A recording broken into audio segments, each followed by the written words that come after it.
magaca guddoonka baarlamaanka labaad ee galmudug iyo magaca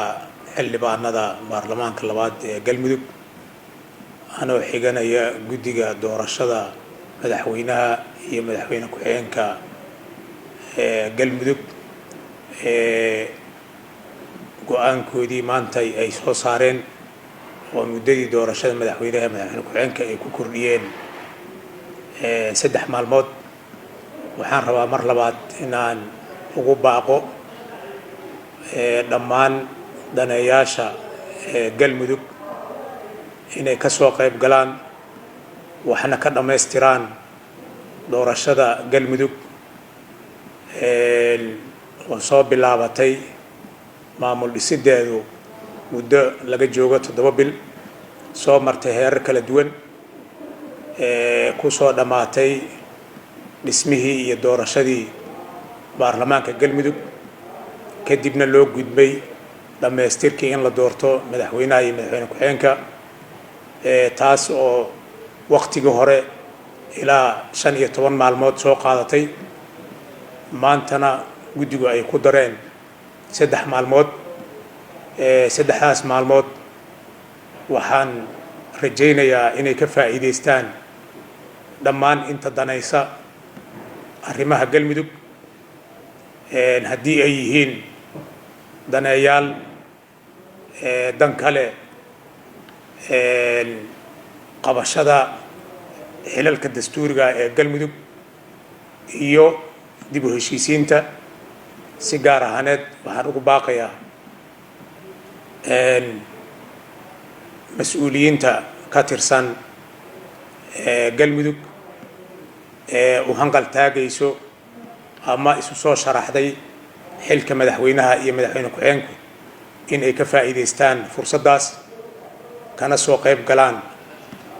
geedi socodka iyo dhammaystirka hanaanka maamul dhisidda galmudug. sidoo kale waxaan ugu baaqayaa madaxda iyo mas-uuliyiinta ahlu sunna waljamaaca inay wax ka dhammaystiraan geedi socodka maamul dhisidda galmudug oo maraya heer gebagebe ah. abaalkii ay u galeen galmudug iyo hawshii ay ka soo qabteenna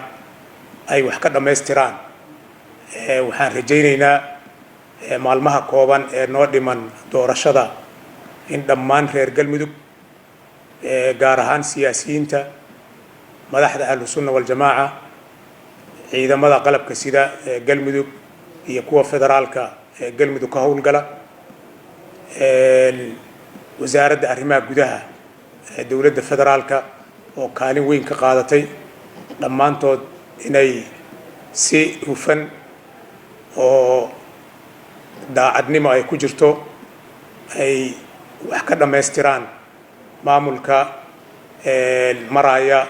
heerkii ugu dambeeyey. baarlamaankuna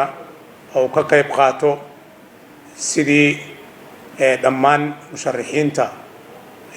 barnaamijkii maanta ay soo gudbiyeen loo qiimay lahay loona dooro lahay madaxweyne iyo madaxweyne ku-xigeen hogaamiya 4 sano ee soo socoto galmudugta cusub. waxaan kaloon ugu baaqayaa